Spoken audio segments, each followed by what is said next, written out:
Hey guys, welcome back to another video on the elements of art. My name is Miss Madison, and today we're going to be talking about space. And no, I don't really mean that large, expansive darkness outside of Earth with all the planets and the stars. I'm mainly talking about the areas that are around, inside, in between, areas, shapes, forms, anything along those lines in our pieces of art.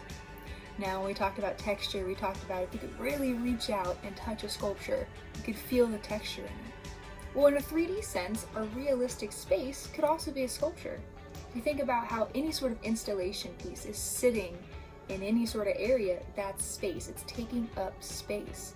And any of the extra open parts that are in between or around it, that's going to be kind of tapping into positive and negative space, which we're going to talk about when we talk about 2D space.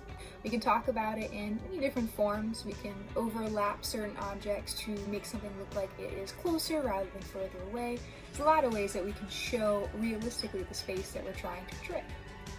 But one of the main ways we can do that is using positive and negative space. So if I have a blank piece of paper and I draw that circle on it, by coloring that circle in, what I just did is I added something, a shape, a form, and in this case a circle. I added a circle to an already blank piece of paper. That is creating a positive space with something I added to the pre-existing white paper. Now if I do the exact same thing, we look at our bottom one for negative space, do the exact same thing, draw a circle, but what I did instead is I activated the negative space around it. By coloring it in, that's what I usually mean when I say activated it. I colored in the space around it. That negative space is the space. I have a counter for every time I say space in this video.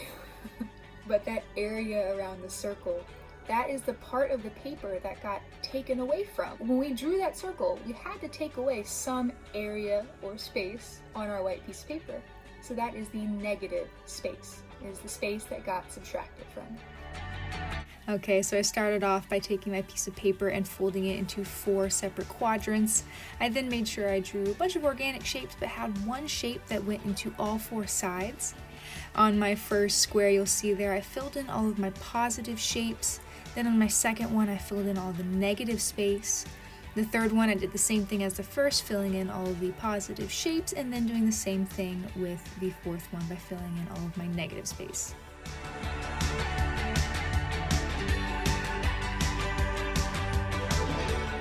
So here is the final exercise all finished. I hope you guys have enjoyed this little series on the elements of art, and I will see you guys around for the next series next week. All right, see you guys.